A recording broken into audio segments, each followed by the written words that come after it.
अक्सर आप लोगों ने इस तरह से लोगों को जिम में एंटर करते देखा होगा।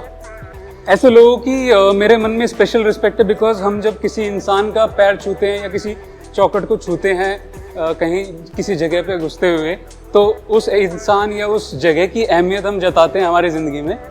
मैं अपनी पर्सपेक्टिव दिखाना चाहता हूँ कि एक्चुअल में जिम की रिस्पेक्ट क्या होती है। ये एक चीज़ हो गई, पर हर कोई जो ट्रेडिशनल कल्चर है उसमें नहीं चलता है, पैर छूना या चौखट छूने की आदत नहीं होती है।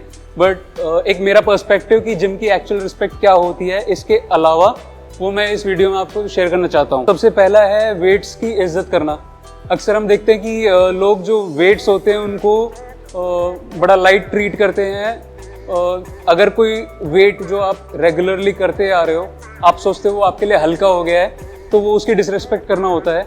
किस तरह से हम एक वेट को लिफ्ट करते हैं एक वर्कआउट शुरू करने के लिए, वो एक्चुअली दिखाता है कि हम उस वेट की कितनी इज्जत कर रहे हैं। ऐसा नहीं होता है कि सिर्फ जो आपका टॉप मोस्ट सेट है उसी में आप तैयारी करोगे, वही आप प्रॉपरली एक फॉर्म के अंदर शुरुआत करोगे। आपको एक हल्के से हल्के वेट को भी उतनी इज्जत देनी होती है, otherwise when you disrespect weights you end up injured, और एट द एंड आपको जिम से ब्रेक लेना पड़ जाता है। सो ऐसे ही कुछ और टॉपिक्स भी डिस्कस करेंगे। Let's continue on the weights part. So मैं जैसे कि लिफ्ट करने की बात बता रहा था, वेट्स को लिफ्ट किस तरह से करना चाहिए। बेसिकली आपके जो वेट्स आप लिफ्ट करने वाले हो, चाहे आप चेस्ट का वर्कआउट कर रहे हो या बाइसेप्स का कर रहे हो, जब भी एक डेड वेट है उसे आप लिफ्ट करते हो, वो आपकी बॉडी के इनक्लोजर के अंदर होना चाहिए। बेसिकली आपकी बॉडी का जो ओवरऑल वेट स्ट्रक्चर है वो बीच में स्थिर रहना चाहिए, ताकि आप जब कोई भी वेट लिफ्ट करो तो आपकी स्पाइन पे टेढ़ा मेढ़ा प्रेशर ना पड़े। जैसे कि मैं 7.5 के डंबल उठाऊंगा बाइसेप्स के लिए, तो मैं चाहूँ तो लेफ्ट राइट से उठा सकता हूँ, but I always prefer keeping them with in the enclosure of my fleet, ताकि जब मैं उसे लिफ्ट करूँ तो मेरी बॉडी का पोस्चर सीधा रहे।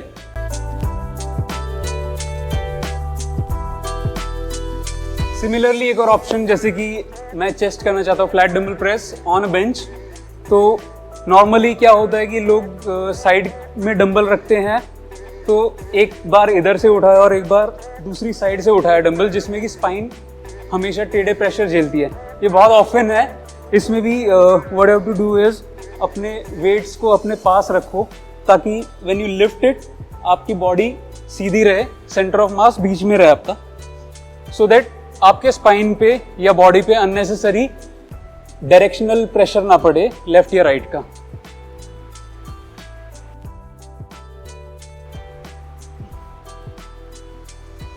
So this was the one way to respect your gym even better. Respect your weights when you lift them. Don't think that you are powerful than the weights. Secondly, जितना important है किस तरह से आप wait को lift करते हो, उसको कितनी इज्जत देते हो लिफ्ट के टाइम पे, उतना ही ज़रूरी है कि आप कितनी इज्जत उसको देते हो वेट ड्रॉप करने के टाइम, जब आपका वर्कआउट पूरा हो जाता है। तो यूजुअली आपने देखा होगा जब लोग बाइसेप्स करते हैं या चेस्ट वर्कआउट करते हैं, तो एक टेंडेंसी होती है to throw the weights. Initially ये प्रॉब्लम नहीं करेगा, लेकिन कहीं ना कहीं ये हैबिट बिल्डअप होगी जो कि हैवियर वेट्स में भी आपके साथ जाएगी। And when you have the habit of throwing the weights, it can hurt someone else, जो कि अनजान है कि आप वर्कआउट कब खत्म करके एकदम से वेट फेंक दोगे। कोई आ सकता है आसपास जो इंजर्ड हो सकता है। सो द क्रक्स इज, जब आपका वर्कआउट पूरा हो जाए, you can put the weights calmly down. अगर पॉसिबल नहीं है, हैवी वेट्स है, you have to throw them. आपको पता होना चाहिए it should not go away on somewhere else, और it should not fall on you और hurt yourself. So that's the second way of respecting the weights and giving the deserving respect to the gym. So the third and most common thing is this mess, जो dumbbells हम spread out करके छोड़ देते हैं। हमारा workout जहाँ खत्म होता है वहीं हम उसे ड्रॉप करके छोड़ के निकल जाते हैं। So this is the most common mess in every other gym.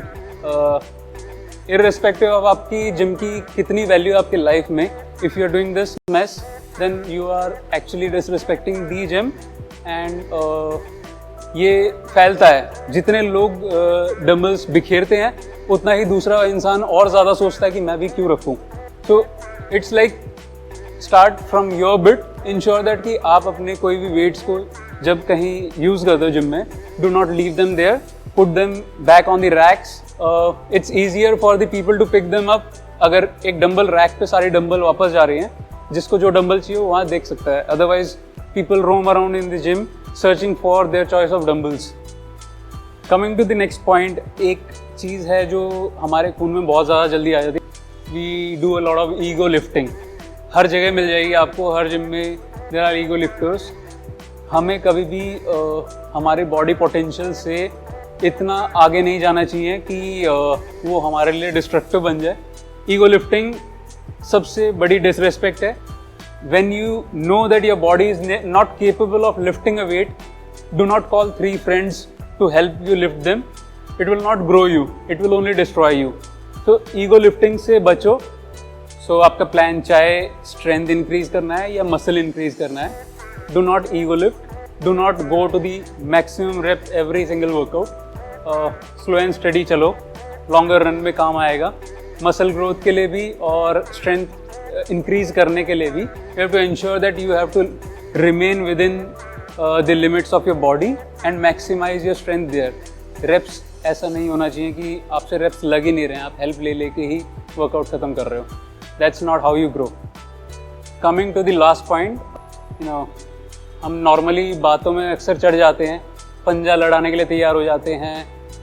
एक ट्रैक्टर या ट्रॉली उठाने के लिए कोई बोल देता है, बाइक उठाने के लिए बोल देता है for this show off strength, and हम चढ़ के ऐसा कुछ करने के लिए तैयार हो जाते हैं इन नॉर्मल पब्लिक, थिंकिंग कि यार 200 किलो तो मैं जिम में आराम से उठा लेता हूँ, ये बाइक क्या चीज़ है मेरे सामने.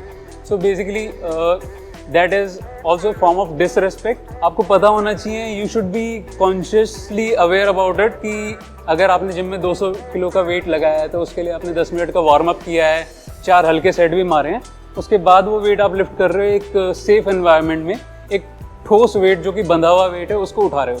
तो इसको कभी भी कंपेयर मत करो, otherwise again you will get injured. और इससे होगा क्या कि जो चीज़ को आप अहमियत दिखा रहे हो आपके जिम या वर्कआउट को, आपको उससे छुट्टी लेनी पड़ जाएगी इंजरी की वजह से. सो ट्रैक्टर, ट्रॉली, बाइक उठाने वाला काम, पंजा लड़ाने वाला काम कभी मत करो. It is a disrespect. So ये कुछ पॉइंट्स थे, मतलब मेरे दिमाग में आता है कि अपार्ट फ्रॉम जो वैल्यू हम रखते हैं जिम में उसको किस तरह शो करते हैं. So these all things should be added up. एक जिम कम्युनिटी या एक वर्कआउट कम्युनिटी को इसको बेहतर बनाने का तरीका है. एंड अगर कोई आपका दोस्त या आपका जिम मेट इस तरह की चीज़ों में इंडल्ज करता है, you should at the and, मतलब अगर कोई आपके क्लोज है तो एक मौका देना चाहिए, उनको समझाना चाहिए.